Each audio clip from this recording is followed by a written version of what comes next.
Good morning all of you. स्वागत है आप सभी का आपके अपने YouTube channel study with Ravi में। आज है तारीख 16 जून 2026 और आज के इस लेक्चर में हम कवर करेंगे करंट अफेयर के कुछ बेहद इंपॉर्टेंट क्वेश्चन जो आपके एग्जाम और नॉलेज दोनों के लिए बेहद महत्वपूर्ण है। तो चलिए शुरू करते हैं। प्रतिवर्ष अंतर्राष्ट्रीय पारिवारिक धन प्रेक्षण दिवस किस दिन मनाया जाता है? तो आपका आंसर हो जाएगा 16 जून। जान लेते हैं इसके बारे में। सबसे पहले जान लेते हैं रेमिटेंस यह होता क्या है। ठीक है, जब कोई व्यक्ति अपने देश को छोड़कर किसी दूसरे देश में कमाने जाता है और वहां से जो पैसा अपने परिवार को भेजता है उसे जो है रेमिटेंस या पारिवारिक प्रेषण कहते हैं। ठीक है, ऑब्जेक्टिव क्या रहता है इसका? यह दुनिया भर के उन 20 करोड़ से अधिक प्रवासी कामगारों के संघर्ष और योगदान को सम्मान देने के लिए जो है मनाया जाता है, जो विदेश में कड़ी मेहनत करके अपने घर का जो है घर को जो है पैसा भेजते हैं। ठीक है, अगला हमारा पॉइंट है महत्व क्या है इसका। प्रवासियों द्वारा भेजा गया पैसा उनके परिवार के लिए भोजन, स्वास्थ्य, शिक्षा और संकट के समय एक लाइफलाइन या मदद का काम करता है। ठीक है, और यह वैश्विक विकास और गरीबी मिटाने में जो बड़ा योगदान देता है। और इस बार की जो थीम है 2026 की वो रखी गई है ग्रामीण लचीलापन, उद्यमिता और रोजगार के लिए प्रेषण। ठीक है, remittance for rural resistance, entrepreneur and develop employment. ठीक, ये इस बार की थीम रखी गई है। तो याद रखिएगा अंतर्राष्ट्रीय पारिवारिक धन प्रेषण दिवस जो है हर साल जो है 16 जून को मनाया जाता है। ठीक है, चलिए आगे बढ़ते हैं अगले क्वेश्चन की तरफ। अगला क्वेश्चन है हमारा, हाल ही में भारत सरकार ने श्रम आंकड़ों पर बनी उच्च स्तर तकनीकी विशेषज्ञ समिति का अध्यक्ष जो है किसे बनाया है? तो ये बनाए गए प्रोफेसर अलख एन शर्मा जी। ठीक है, जान लेते हैं इनके बारे में। भारत सरकार के सांख्यिकी और कार्यक्रम कार्यान्वयन मंत्रालय ने जाने माने अर्थशास्त्री प्रोफेसर अलख एन वर्मा को श्रम सांख्यिकी पर उच्च स्तरीय तकनीकी विशेषज्ञ समिति का जो है अध्यक्ष बनाया गया है। ठीक है, ऑब्जेक्टिव क्या है इसका? इस समिति का मुख्य काम भारत में रोजगार और श्रम से जुड़े आंकड़ों को मजबूत करना और उनकी जो है समय पर समीक्षा करना इसका जो है मेन ऑब्जेक्टिव है। ठीक है, जरूरत क्यों पड़ी इसकी पर ये भी जान लेते हैं। आजकल आर्टिफिशियल इंटेलिजेंस के इकोनॉमी और डिजिटल प्लेटफॉर्म के कारण काम करने के तरीके तेजी से जो है बदल रहे हैं और इन नए बदलावों के बीच रोजगार के आंकड़ों को अंतर्राष्ट्रीय मानकों के रूप में सटीक और समय पर तैयार करने के लिए ये जो है सुझाव देंगे।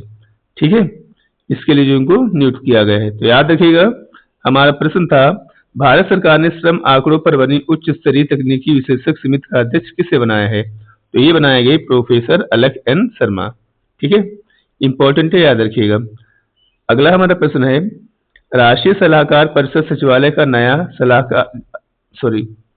राष्ट्रीय सुरक्षा परिषद सचिवालय का नया सुरक्षा सलाहकार जो है किसे नियुक्त किया गया है? तो ये नियुक्त किए गए हैं लेफ्टिनेंट जनरल राजीव घई। जान लेते हैं इनके बारे में। ठीक है, लेफ्टिनेंट जनरल राजीव घई को राष्ट्रीय सुरक्षा परिषद सचिवालय का नया जो है मिलिट्री एडवाइजर सैन्य सलाहकार जो है नियुक्त किया गया है। ठीक है, राष्ट्रीय सुरक्षा सलाहकार अजीत डोमाल के अधीन काम करने वाले इस शक्तिशाली विभाग में वह पहले ऐसे अधिकारी हैं जिन्हें रिटायरमेंट से पहले जो है इस प्रतिष्ठित पद पर जो है चुना गया है। ठीक है, वे नेशनल सिक्योरिटी काउंसिलिंग सिक्योरिटी के मिलिट्री एडवाइजर बने हैं जो देश की सुरक्षा और रणनीति नीतियों से जो है जुड़े फैसले लेते हैं। ठीक है, पिछले पद की अगर बात की जाए तो इनकी इस जिम्मेदारी से ठीक पहले ये भारतीय सेना में deputy chief of army staff और उससे पहले सैन्य संचालक महानिदेशक के रूप में जो है अपनी सेवाएं दे चुके हैं। ठीक है, सम्मान की अगर बात की जाए इनको देश से कौन कौन से सम्मान मिले हुए हैं? तो देश के प्रति इनकी बेहतरीन सेवाओं के लिए इन्हें सर्वोत्तम युद्ध पदक सेवा, उत्तम युद्ध पदक सेवा और जैसे जो है बड़े सम्मानों से इनको जो सम्मानित किया जा चुका है।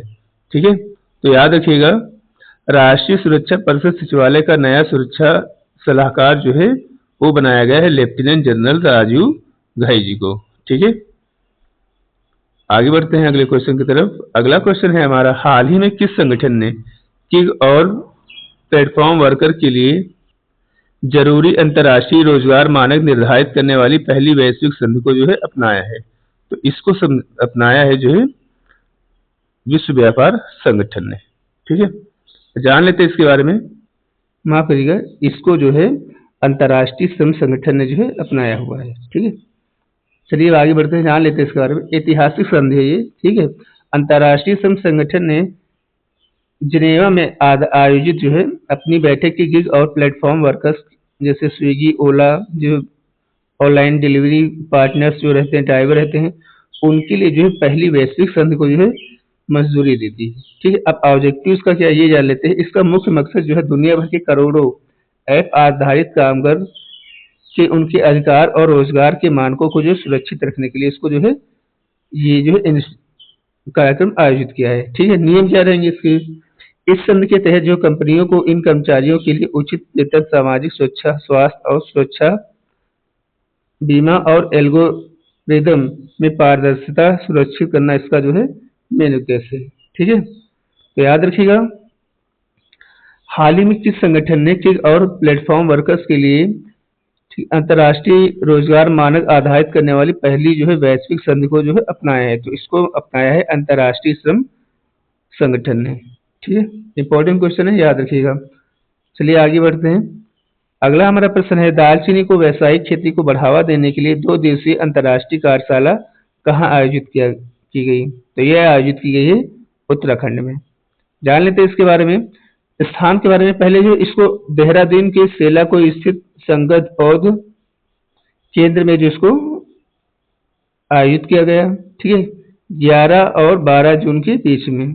उद्घाटन किसने किया, तो उत्तराखंड के कृषि मंत्री श्री गणेश जोशी जी ने इसका जो उद्घाटन किया है। मेन ऑब्जेक्टिव क्या रहता है, दालचीनी की उन्नत व वैश्विक खेती, टिश्यू कल्चर, कटाई के बाद उनकी आधुनिक तकनीक, विपणन और अनुसंधान को जो बढ़ावा देने के लिए जिसको आयोजित किया गया है। ठीक है, तो याद रखिएगा, दालचीनी की व्यावसायिक खेती को बढ़ावा देने के लिए 2 दिवसीय अंतर्राष्ट्रीय कार्यशाला जो है उत्तराखंड में आयोजित की गई। चलिए आगे बढ़ते हैं अगले प्रश्न की तरफ। अगला प्रश्न है हमारा, प्रियदर्शनी मुफ्त बस सेवा किस राज्य में शुरू की गई। तो ये शुरू की गई अभी रिसेंट में केरला में। जान लेते हैं इसके बारे में। इस योजना का आधिकारिक उद्घाटन जो है केरल के मुख्यमंत्री डी सतीशन द्वारा 15 जून 2026 को जो है तिरुवनंतपुरम में किया गया। ठीक है, अब लाभ क्या होगा इससे। ठीक है, राज्य की सभी महिलाओं और ट्रांसजेंडर व्यक्ति इस योजना के जो है पात्र होंगे। ठीक है, याद रखिएगा, राज्य की सभी महिलाएं और केवल जो ट्रांसजेंडर हैं वही इस बसों में जो है यात्रा कर सकते हैं। ठीक है, फ्री सफर होगा। इसके तहत जो लाभार्थी Kerala state road transport corporation की साधारण रोडवेज बसों में जो है मुफ्त यात्रा कर सकेंगे। ठीक है, तो याद रखिएगा, प्रियदर्शनी मुफ्त बस सेवा जो ये केरल में शुरू की गई। ठीक है, चलिए आगे बढ़ते हैं। अगला हमारा प्रश्न है, निम्न में से किस दिन हर साल विश्व बुजुर्ग दुर्व्यवहार जागरूकता दिवस मनाया जाता है। तो ये मनाया जाता है 14 जून को। जान लेते हैं इसके बारे में। ठीक है, हर साल माफ करिएगा, ठीक है, ये जो है 15 जून को मनाया जाता है। जान लेते हैं इसके बारे में। ठीक है, हर साल जो है बुजुर्ग व्यवहारिक जागरूकता दिवस जो है हर साल 14 जून को पूरी दुनिया में मनाया जाता है। यह विशेष दिन हमारे समाज के बुजुर्गों के साथ होने वाले दुर्व्यवहार, उपेक्षा और शोषण के प्रति आवाज उठाने और उनकी सुरक्षा व सहायता सुनिश्चित करने के लिए जो है समर्पित है। ठीक है, वर्ष 2026 की जो थीम रखी गई है वो रखी गई beyond awareness making Elder abuse prevention work जो है इस बार की थीम रखी गई है। ठीक है, उद्देश्य क्या है इसका। ठीक है, केवल जागरूकता फैलाने तक सीमित न रहकर बुजुर्गों की सुरक्षा और व्यवसायिक और प्रभावी जो है ठोस कदम उठाना इसका मेन उद्देश्य है। ठीक है, इसकी शुरुआत जो है जून 2006 में किसके द्वारा हुई थी, तो international network for the prevention of Elder abuse द्वारा जो इसको शुरू किया गया था। तो याद रखिएगा, ठीक है, हर साल जो है विश्व बुजुर्ग दुर्व्यवहार जागरूकता दिवस जो है कब मनाया जाता है, तो ये मनाया जाता है 15 जून को। ठीक है, चलिए आगे बढ़ते हैं अगले प्रश्न की तरफ। अगला प्रश्न है हमारा, 1993 में स्लोवाकिया के आजाद होने के बाद वहां का जो है वहां को जाने वाले पहले भारतीय कौन बन गए हैं? तो ये बन गए हमारे मोदी जी। ठीक है, अभी जो है 1993 के बाद जो है पहली बार यहाँ को ट्रेवल करने वाले ये जो है पहले हमारे देश के प्रधानमंत्री बन गए हैं। जान लेते हैं इसके बारे में थोड़ा। यहाँ की राजधानी जो है वो ब्रातिस्लाविया, मुद्रा यहाँ की यूरो, प्रधानमंत्री रॉबर्ट फिगो, प्रेसिडेंट यहाँ के पीटर पेलेग्रिनी है, और यहाँ का जो नेशनल गेम है वो है आइस हॉकी।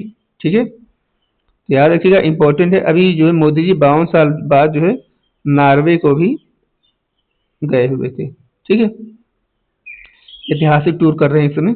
चलिए आगे बढ़ते हैं। तो आज के सेशन में इतना ही। अगर आपको सेशन अच्छा लगा है तो वीडियो को लाइक कर दीजिएगा, शेयर कर दीजिएगा और हमारे चैनल को सब्सक्राइब कर लीजिएगा। मिलते हैं अगली वीडियो में, तब तक के लिए टेक केयर, बाय बाय।